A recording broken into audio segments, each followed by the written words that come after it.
Langsung saja pemirsa kita bahas bersama epidemiolog Universitas Indonesia, Bapak Pandu Riono. Selamat siang Pak Pandu. Selamat siang, apa kabar Mbak? Baik, baik. Apa kabar juga Pak Pandu? Pak Pandu, kita akan menunggu tanggal 25 nanti perihal keputusan pemerintah. Namun apakah melonggarkan PPKM sudah sesuai dengan kondisi saat ini Pak?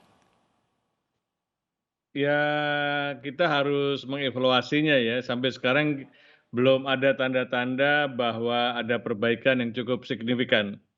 Jadi kita harus betul-betul melihat bahwa eh, kasusnya menurun. Ternyata kasusnya menurun diikuti dengan karena testingnya menurun. Hmm. Jadi masalahnya makin tidak jelas apakah betul-betul menurun atau tidak.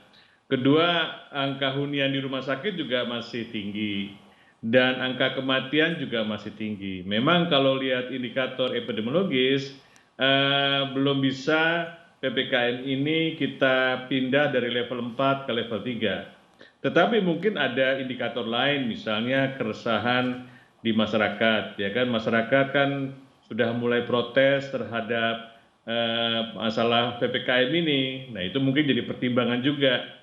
Bagaimana meredakan keresahan masyarakat, mungkin saja akan dipertimbangkan dari level 4 turun ke level 3. Pak Pandu, jadi yang paling tepat untuk menurunkan level tersebut, apakah memang data dari angka yang menurun atau justru lebih mementingkan sentimen publik?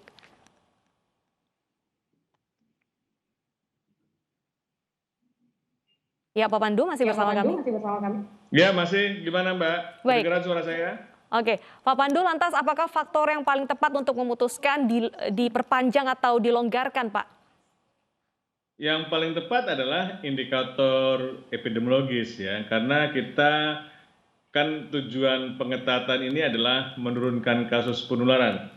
Kalau kasus penularannya belum turun signifikan, maka pelonggaran ini sebaiknya ditunda dulu.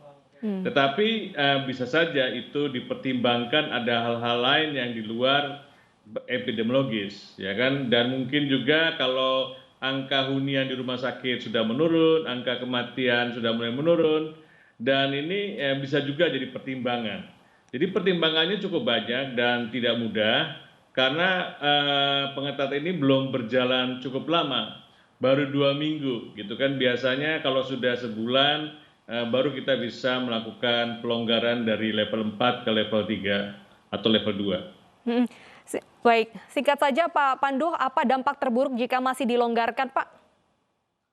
Dampak terburuk ya itu kenaikan kasusnya semakin tinggi. Jadi semakin tinggi dan tentunya dengan semakin tinggi maka pelayanan kesehatan kita masih belum bisa menampung dan banyak kematian dan terus terang masyarakat tuh banyak yang meninggal di rumah karena tidak tertampung di layanan kesehatan. Jadi layanan kesehatan kita masih belum bisa menampung semua warga yang membutuhkan pelayanan. Baik, memang harus dipertimbangkan dengan baik oleh pemerintah untuk memutuskan apakah diperpanjang atau direlaksasi. Terima kasih Pak Pandu atas waktunya. Selamat bertugas kembali, Pak.